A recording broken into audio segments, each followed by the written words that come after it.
The org chart is dead. Now what? 2 weeks ago, Jack Dorsey published an essay called From Hierarchy to Intelligence. He co-wrote it with Roelof Botha from Sequoia Capital. Now, this came weeks after Block, the company behind Square and Cash App, laid off 40% of its workforce. 4,000 people. And if you're in Agile, you need to read this essay. Because whether you agree with it or not, it describes a future where your role doesn't exist. His argument is simple. The org chart is a 2,000-year-old technology. And it started with the Roman army, the centurions reporting to tribunes, reporting to legates. And the whole point was to route information up and decisions down, because humans can only hold so much context. Now, Dorsey says AI changes that. If you can build what he calls an intelligence layer, a system that aggregates every decision, every workflow, and every piece of context across the company, then you don't need the humans who used to carry that context. Basically, you don't need middle managers. His new structure has 3 roles: individual contributors, or ICs, the people who build things, directly responsible individuals, or DRIs, the people who own specific outcomes on 90-day cycles, and player coaches, people who mentor others while still doing hands-on work. Now, you notice what's missing? There's no managers, there's no directors, there's no facilitators, and no Scrum Masters. Now, at the same time this essay is circulating, the Agile community is having a completely different conversation. People on social are rebranding the Scrum Master role. Delivery manager, flow architect, Agile project manager, strategic change agent. Companies like Capital One and Meta are reportedly folding Scrum Master responsibilities into PM or developer role. And here's a detail most people have forgotten. Back in 2017, a company called 3Back LLC published a white paper they actually called Scrum 3.0. Dan Rawsthorne and Doug Shim. Their proposal was to split the Scrum Master role into two, a facilitator and a change agent. It didn't catch on. Scrum.org didn't adopt it, but the community largely rejected it.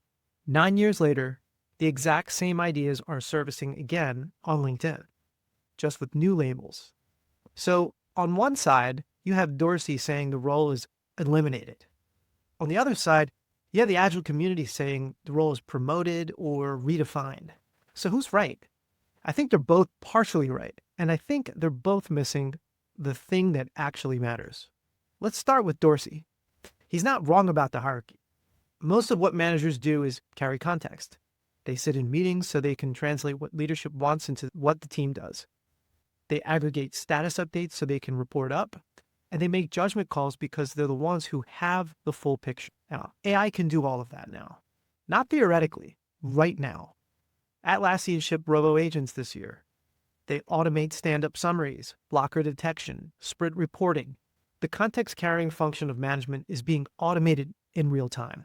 But here's where Dorsey's model breaks down. He's describing a world where every employee is a high-agency builder who can operate with minimal coordination. Now, that works at a tech company with 6,000 engineers who are already self-directed. It does not work at a 50,000-person pharmaceutical company with regulatory compliance requirements, cross-functional dependencies, and teams that have never written a line of code. The Fortune 500 is not Block. And most of the people listening to this don't work at Block. Now, let's look at the rebranders. They're right that the role needs to evolve. A Scrum Master who only facilitates ceremonies is already being automated. And that's not a prediction, that's happening right now. If your entire value proposition is, I run stand-ups and retros, you may have about 18 months before an AI agent does that better than you. But here's where the rebranding conversation goes wrong. Changing the title doesn't change the capability. Calling yourself a flow architect or a strategic change agent doesn't mean you can actually architect flow or drive strategic change. It's what happened in 2017 with Scrum 3.0, new titles, same people, same skills. The label changed, the work didn't. And the market saw right through it. So where does that leave you? And here's my take. Forget the title.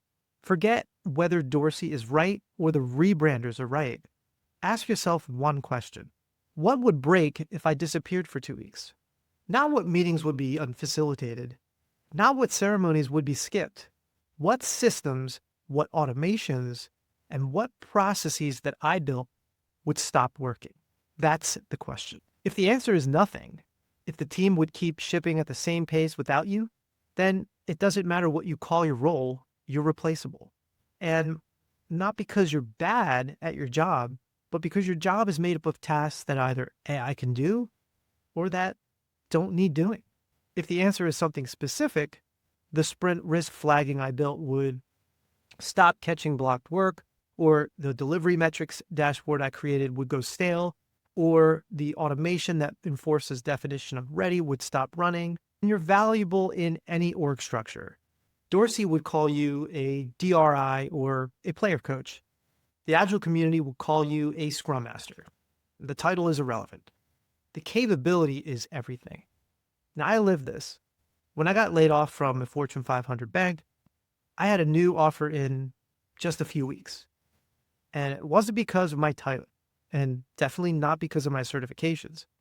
Because in every role, I had built things, tangible things, automations that ran after I left the room, dashboards that stakeholders depended on, and systems that made the team faster, whether I was there or not. That's not facilitation, and it's not management. It's engineering visibility. It's building signal into the system so that you don't need a human to carry context anymore. And here's the irony. That's exactly what Dorsey is describing. He wants an intelligence layer that replaces management.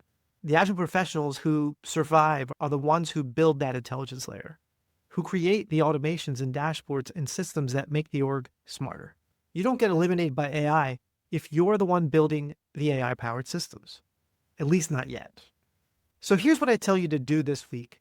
Look at everything you do in your current role. Every meeting you attend, every ceremony you run, every report you create. Split it into 2 buckets. Bucket 1, things AI could do tomorrow. Stand-up facilitation, retro summaries, sprint reports, status updates. Bucket 2, things that require human judgment, relationships, and domain expertise. Coaching a struggling team member, navigating a political conflict between product and engineering, or building an automation that requires understanding the team's actual workflow. Bucket 1 is going away. That's not a debate anymore. The question is, how much of your week is in bucket 2?